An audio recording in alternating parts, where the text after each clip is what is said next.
क्यों सर जी? अब क्या लगता है आपको? अब तो आप खुश हो ना इस प्रपोज़ल के बारे में कि फाइनली हमारा काम होने की कगार पर है। क्यों? आपका क्या कहना है इसके बारे में सर जी? अभी दिल्ली दूर है जनार्दन। तुम इस अनंत कुमार को नहीं जानते। ये बहुत टेढ़ी खीर है, टेढ़ी खीर। और उसके एक्सपर्ट, वो तो सामने कुछ और दिखाते हैं और बाहर कुछ और। इन लोगों को समझ पाना तुम्हारे बस की बात नहीं है। ये सामने कुछ और बताते हैं और करते हैं कुछ और ही। इसलिए अभी दिल्ली दूर है हम सब के लिए। हाँ, ये बात तो सच है कि प्रेजेंटेशन जेन्युइनली बहुत ही अच्छा हुआ था तुम लोगों का, और पसंद भी आया हम सबको। मुझे तो ये प्रेजेंटेशन बहुत ही पसंद आया था। तो उस हिसाब से अगर देखा जाए तो मुख्य सेवक अनंत कुमार जोशी को भी ये प्रपोज़ल बहुत ही पसंद आया होगा, और उसने वो कहा भी मीटिंग के दरमियान। लेकिन असल बात अभी आगे होगी, जब उनके एक्सपर्ट्स हमारे पूरे प्रेजेंटेशन और हमारे पूरे डॉक्यूमेंट्स को चेक करके अपनी राय पेपर पर लिखेंगे। आखिर में जाकर ये पेपर पर लिखी हुई राय ही हमारे लिए आगे का काम करेगी। तो अभी ये सब मिलकर हमारे प्रपोज़ल के बारे में इतना अच्छा कह रहे हैं, तो हमें ज़्यादा खुश होने की ज़रूरत नहीं है जनार्दन, बल्कि हमें आगे के दिनों में बहुत चौकन्ना रहना होगा। हमें बस ये देखना होगा कि इनके एक्सपर्ट्स इस प्रपोज़ल के बारे में क्या रिमार्क्स रखते हैं। शायद तुम्हारा काम अब हो चुका इस प्रेजेंटेशन को लेकर, लेकिन अब मेरा असल काम शुरू होगा। मुझे कल से ही अनंत कुमार के ऊपर एक अलग दबाव बनाकर रखना होगा, ताकि वो अपने एक्सपर्ट्स को एक अलग दबाव के नीचे दबाकर इस प्रपोज़ल के लिए कुछ अच्छे रिमार्क्स जुटा पाए, जो हमें अप्रूवल में इस प्रोजेक्ट के लिए काम में आए। बस यही सब जुगाड़ मुझे आगे करना होगा। उसके बिना हमारा काम आगे नहीं बढ़ पाएगा। वरना कहने को तो बहुत सारी चीज़ें होती हैं किसी भी प्रपोज़ल के लिए, लेकिन यहाँ मैं अनंत कुमार को कोई मौका नहीं देना चाहता हमारी तरफ से। इसलिए अभी मेरे दबाव तंत्र का प्रभाव अभी मुझे शुरू करना ही होगा, जिसके ज़रिए अनंत कुमार और उसके एक्सपर्ट को हमारे काम में हमसे हाथ मिलाना ही होगा, और जैसा हम चाहते हैं वैसा अप्रूवल उन्हें देना ही होगा इस सब में। बस यही सब चीज़ें मैं आगे देख रहा हूँ। जी सर जी, एकदम सही कहा आपने। ये तो एकदम पते की बात की है आपने। लेकिन हाँ, आपको तो ये बात माननी होगी कि आज का दिन सिर्फ़ और सिर्फ हमारा ही था। ये बात अलग है कि उन्होंने शायद पूरी बात हमारे सामने नहीं रखी होगी, ये वाजिब भी है। लेकिन इतना तो आप मान ही लोगे कि आज तो मैदान हम सब ने मार ही लिया था। क्यों, आप भी ये बात मानते ही हो ना? हाँ जनार्दन, अगर तुम्हारी तसल्ली के लिए अगर ये चाहते हो तुम, तो हाँ ज़रूर। आज के दिन में हमारी टीम ने बहुत ही अच्छा मैदान मारा अनंत कुमार के सामने और उसके लोगों के सामने। सच में प्रेजेंटेशन तो इतना बढ़िया था कि बीच में मैं भी बहुत खुश हो गया था। तुम्हें पता नहीं होगा, लेकिन मैं बीच बीच में अनंत कुमार और उसके टीम की रिएक्शंस देख रहा था, और जितना मैं जानता हूँ वो भी उसमें प्रभावित दिखे इस प्रपोज़ल को लेकर। शायद ऐसा था कि उन्होंने उस पर कोई भी नेगेटिव रिमार्क्स अब तक नहीं दिया है, लेकिन जैसा कि उनकी टीम ने कहा है, वो एमएस इंडेक्स और क्यूआई इंडेक्स पर गौर से उस सभी चीज़ों को फिर से चेक करना चाहेंगे। तो इसका मतलब यही है कि फ़िलहाल हमारा काम ख़त्म नहीं हुआ। मुझे मेरा दबाव तंत्र आगे बढ़ाकर ये काम करवा कर लेना ही होगा, वो भी अलग तरीके से। जी सर जी, बात तो एकदम दुरुस्त है। हमें ये बात यहाँ तक ही लाकर यहाँ छोड़ नहीं देनी चाहिए, बल्कि इस बात को आगे बढ़ाकर इस बात को फाइनल करवा ही लेनी चाहिए। वरना अगर ये मैटर कहीं बीच में ही फंस गया तो हमें आगे जाकर बहुत दिक्कत होगी। ये प्रेजेंटेशन वगैरह देने का काम तो हम कर ही लेंगे, लेकिन आगे का काम होता है सभी दस्तावेज़ ठीक से तैयार करके सभी अप्रूवल्स लेकर अपने प्रोजेक्ट को आगे बढ़ाना। बस अपने सिटी में होता ही क्या है, अगर अप्रूवल किसी प्रोजेक्ट का आ गया तो बस समझो कि भाई ये प्रोजेक्ट हो ही गया। एग्जीक्यूशन तो एकदम सेकेंडरी पार्ट बन जाता है, क्योंकि इस शहर में किसी प्रोजेक्ट को, वो भी इतने बड़े प्रोजेक्ट को अप्रूवल मिल पाना बहुत ही बड़ा काम होता है, बहुत ही कठिन काम। इसलिए अगर एक बार अप्रूवल मिल गया, एग्जीक्यूशन से पूरा प्रोजेक्ट तैयार करने में कोई ज़्यादा दिक्कत नहीं होती जितना किसी प्रोजेक्ट के लिए अप्रूवल लाना। तो ये बात तो एकदम सही की आपने कि आपको एक अलग तरीके का दबाव तंत्र बनाकर उनसे ये काम निकलवाना ही होगा, वो भी अलग तरीके से। वरना अगर कहीं उन्हें मौका मिल गया तो बाजी पलटा भी दे सकते हैं, जो हमारे लिए बहुत भारी पड़ सकता है आगे जाकर। सच में। सही कह रहे हो तुम जनार्दन। वैसे तुम्हारे प्रेजेंटेशन स्किल्स से तो मैं बहुत ही एक्साइटेड हूँ। बहुत ही अच्छा काम कर लेते हो तुम दोनों। जितना जो कुछ उस प्रेजेंटेशन में था, सिर्फ उन्हीं बातों पर तुम टिके रहे। कुछ एक्स्ट्रा बातें तुम दोनों ने बिल्कुल ही नहीं की, जिससे कि हम सबको प्रॉब्लम क्रिएट हो। जो भी उस प्रेजेंटेशन में था वो सब एक एक करके तुम लोगों ने डिटेल में एक्सप्लेन किया, जो एक स्टोरी की तरह सुनकर हम सब भी इतनी गहरी तरीके से उस बातों में खो गए कि उसके अलावा कुछ हम और सोच भी नहीं सकते थे। चीज़ें इतने लाउड एंड क्लियर आप दोनों ने बताई कि उसमें बहुत सारी चीज़ें इतनी अच्छी तरीके से क्लियर हो गई कि एक ही फटके में सब चीज़ें हम सबको समझ में आ गई। तो और कोई सवाल या क्वेश्चन सामने आना बहुत ही मुश्किल बात थी उन लोगों के लिए, जो कि हम सब ने एक बहुत अच्छा काम करके उनसे ये मौका आराम से छीन लिया ताकि हमारा काम आगे बढ़ सके। मैं अनंत कुमार को जानता हूँ, बहुत अच्छी तरीके से जानता हूँ इतने सालों से। वो बिना किसी बात की इतनी तारीफ़ नहीं करेगा किसी चीज़ की। वो सच में बहुत इम्प्रेस था तुम लोगों के प्रेजेंटेशन से, और इसलिए उसने रेकमेंड भी किया कि वो शायद अगर सब चीज़ें ठीक हो तो अभी के अभी इस प्रपोज़ल पर साइन करवा दे और इस प्रपोज़ल को अप्रूव स्टेटस कराकर उसे आगे बढ़वा दे। लेकिन वो भी एक पंजा हुआ पॉलिटिशियन है, और इसलिए अपने इमोशंस पर काबू पाकर उसने अपने टीम की तरफ इशारा किया, जिसलिए उन्होंने इस प्रपोज़ल को और बारीकी से जांचने के लिए कुछ वक्त की मांग की। और अब उस वक्त के बारे में हमें सोचना होगा। वक्त हमारे साथ ही होना चाहिए आखिर तक, वरना ये सब मेहनत ज़ाया जाएगी, जो मैं कहते ही नहीं चाहता। इसलिए अब तुम लोगों के काम के बाद मेरे दबाव तंत्र का काम शुरू होता है। तुमने देखा ही होगा, मीटिंग के एंड में मैंने अनंत कुमार पर दबाव बनाने की बहुत कोशिश की और वो झुक भी गया उस दबाव के सामने। तो ऐसा ही दबाव मुझे आगे जाकर उसके ऊपर और उसकी टीम के ऊपर रखना होगा, ताकि हमारा काम इस सब में बन सके। बस यही चीज़ मुझे आगे जाकर करनी होगी।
हाँ सर जी, एकदम परफेक्टली कहा आपने। ये सच में एक बहुत अच्छी बात थी जो हमने आज आपसे सीखी है।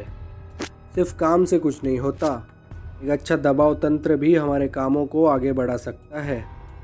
बिजनेस के लेवल पे तो हम सब ये कर ही लेते थे, लेकिन पॉलिटिकल लेवल पे भी ये काम चलता है, ये हमने आज जाकर जाना। आपका स्टाइल भी बहुत हटके है सर जी।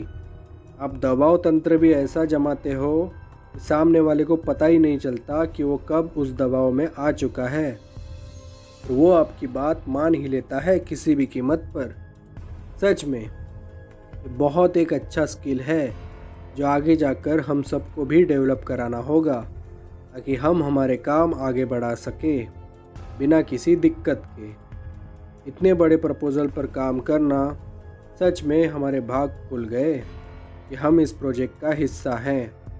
इसलिए बहुत सारी चीज़ें हम इसमें देख सकते हैं, और आगे जाकर ऐसे ही दूसरे प्रपोज़ल पर हम ऐसे ही लगन और मेहनत से काम करके और आपके दबाव तंत्र का वापर करके उसमें आगे बढ़ सकते हैं। और ये सच में एक बहुत बड़ी बात है इस शहर में टिके रहने के लिए और बहुत सारे प्रपोज़ल्स को अपने पास खींचकर उसको पूरा करने के लिए। सच में सही जा रहे हो तुम जनार्दन। और वैसे जयवन ने भी काफ़ी तैयारी की थी इस प्रेजेंटेशन के लिए। सच में तुम दोनों की जोड़ी तो सच में लाजवाब है। ऐसा काम करके रखा है तुम दोनों ने, एक प्रेजेंटेशन को लेकर इस राज्य का मुख्य सेवक जी भी तुम्हारा मुरीद बन चुका है। सच में एक बड़ी बात है। क्या तुमने देखा नहीं, मीटिंग के ख़त्म होने तक वो तुम दोनों के बारे में भी बहुत गहराई से पूछ रहे थे। शायद आगे जाकर वो तुम्हारे साथ भी काम करना पसंद करे। गुड, जैसा कि मैं चाहता था तुम दोनों भी अपने अपने क्षेत्र में ऐसे ही आगे बढ़ते रहो। Good Janardan, good. जयवन को भी मेरी तरफ से गुड कहना। तुम दोनों के लिए मेरे मन में बहुत ही हाई रिगार्ड्स हैं, और अगर तुम ऐसे ही अच्छे काम आगे बढ़ाते रहे मेरे लिए, तो मैं और काम तुम दोनों के लिए लाते रहूँगा। और फिर देखना, तुम्हारे इनबिल्ट स्किल्स तो तुम्हारे पास होंगे ही, और तुम्हारे कॉन्टैक्ट्स भी मेरे ज़रिए ऐसे ही बढ़ते रहेंगे। और अगर बात ठीक से बनी, तुम इस शहर के उन गिने चुने बिजनेसमैन की लिस्ट में होंगे जो इस शहर पर एक बहुत बड़ी बादशाहत कायम कर चुके होंगे। और ये एक सच में बड़ी बात होगी तुम दोनों के लिए, अपने अपने क्षेत्र में ग्रो करने के लिए। तो इस बात पर तुम कायम रहना, समझे? जी सर जी, एकदम सही कहा आपने। यह ऑब्जर्वेशन तो आपका एकदम पक्का था। हम भी इसी बात पर सोच रहे थे, और हर बात पर हम इम्प्रूव करके आगे बढ़ना चाहते हैं। बस आपका हाथ सर पे हो तो ये सब काम हम आसानी से कर पाएंगे। बस यही एक दुआ है आपसे कि आप अपना हाथ हमारे सर से कभी ना हटाएं, और हमें हमारे कामों में ऐसे ही सहयोग दे, और हमें और गाइड करके हमें और विकास का रास्ता हमारे लिए खोल दे। बस यही तो हम चाहते हैं। बातों में तो तुमसे कोई नहीं जीत सकता जनार्दन, और ये एक बहुत अच्छी क्वालिटी होती है आगे बढ़ने के लिए। सच में तुम दोनों ने आज जो प्रेजेंटेशन दिया, मैं तो सच में तुम दोनों का बहुत अच्छा फ़ैन बन चुका हूँ। इस तरीके का प्रेजेंटेशन मैंने बहुत ही कम देखा है आज तक। हर चीज़ को बारीकी से परख कर आपने एक सही जगह पर उसे एक्सप्लेन किया है, ताकि हर चीज़ क्लियर हो के सुनने वाला भी उसका एक फ़ैन हो जाए, और सभी चीज़ों को एक साथ देखकर उन्हीं चीज़ों को अप्रूव करा दे। सच में एक बहुत अच्छी स्किल है। Good, keep it up. हाँ, थैंक यू जी सर जी। सच में आपने इतना अच्छा मौका दिया हम दोनों को कि हम दोनों इतना अच्छा काम करने से रह ना पाए, और एक अच्छा प्रोडक्ट आपके लिए चुनकर ही हम ला सके। तो ये सब आपकी मेहरबानी है सर जी, जो आपने हमें इतना बड़ा मौका दिया। इसलिए तो हम सब इन कामों में इतने माहिर हो चुके हैं, किसी भी लेवल तक इस प्रपोज़ल और प्रेजेंटेशन को किसी के भी सामने रिप्रेजेंट करवा सकते हैं। और ये सच में एक बहुत बड़ी बात है हम दोनों के लिए। जयवंत भी कितना एक्साइटेड था इस प्रपोज़ल पर काम करते हुए। हम दोनों साथ बैठे थे कितने दिनों इस प्रपोज़ल पर काम करते करते, और इसमें मैंने हम दोनों की एक्साइटमेंट बहुत पास से देखी है, जिससे कि हमारे इस काम की तरफ की लगन का आपको पता चल रहा होगा। बस फिर क्या, चीज़ें तो एक्सप्लेन करनी थी, जो हमने कर दी। दबाव तंत्र तो आप बना ही लोगे, जो आपका स्ट्रॉन्ग पॉइंट है, और उसमें तो आप महारत हासिल कर चुके हो। मैं तो मेरे लेवल पर ऐसा ही समझूंगा कि ये प्रपोज़ल तो मुख्य सेवक जी की तरफ से थ्रू हो चुका है, वो भी आज की डेट में ही। रही बात उनकी एक्सपर्ट की, एक बार आपने दबाव तंत्र यूज़ किया, वो एक्सपर्ट तो अपने मुख्य सेवक जी के ऑर्डर्स के बाहर कभी नहीं जाएंगे, क्योंकि एक बार मुख्य सेवक जी अपने हाथ में आ गए तो इस प्रपोज़ल को पास करवाना कोई नहीं रोक सकता। और ये एक पत्थर की लकीर है, पत्थर की लकीर। सच में आपके दबाव तंत्र के आविष्कार को सोचना सच में ही एक बहुत अच्छी बात है, और हमारे लिए आगे जाकर बहुत अच्छा काम करेगी। ये बहुत कुछ सीखने मिल रहा है आप सबसे, सच में। अगर अच्छा सोचोगे तो अच्छा करोगे भी जनार्दन, ये सब उसी का हिस्सा है। अब देखो, अगर वो ACCS वाले भी यहाँ आ जाए, वो भी इस प्रपोज़ल को मना नहीं कर सकते, क्योंकि एक बार मुख्य सेवक जी का थप्पा उस पर लग गया अप्रूवल का, तो उसमें ACCS के बाकी लोग तो छोड़ो, उसमें प्रताप राव चौहान भी कुछ नहीं कर सकते। तो इसी चीज़ पर मैं उन्हें मात दे सकता हूँ, जो बहुत बड़े दिनों से मेरी एक बहुत बड़ी ख्वाहिश रह चुकी है। तो इस बार तो मैं सोचूं कि मैंने उन्हें धोबी पछाड़ दे चुका हूँ। ये 10 एकड़ का प्लॉट जो गवर्नमेंट के अंडर रजिस्टर था, वो अब ACCS के हाथों निकल चुका है, ऐसे ही समझो। क्योंकि एक बार हमने वहाँ प्रोजेक्ट चालू कर दिया, तो उस पर काबू पाना हमारे लिए हाथ का मैल है, जो हम कभी भी कर सकते हैं। ये तो बस ऑन पेपर हमने सबकी अथॉरिटी लिख चुकी है, लेकिन एक बार प्रोजेक्ट चालू हुआ, मेरा तो यही सोचना है, पूरे 10 एकड़ के प्लॉट पर हमारी ही हुकूमत होगी। फिर देखेंगे कि ACCS के उन सभी स्टूडेंट्स को कैसे टैकल करना है इस सब में। वो तो बस एक मामूली बात हो जाएगी।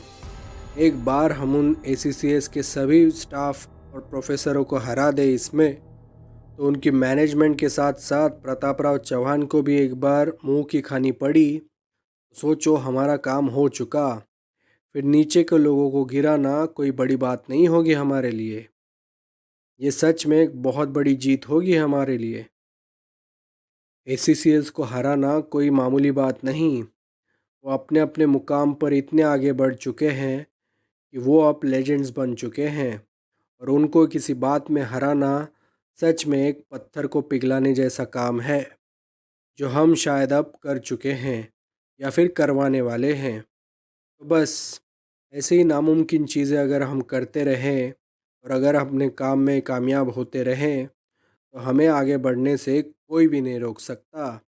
कोई ACCS भी नहीं, और कोई मुख्य सेवक जी भी नहीं, समझे।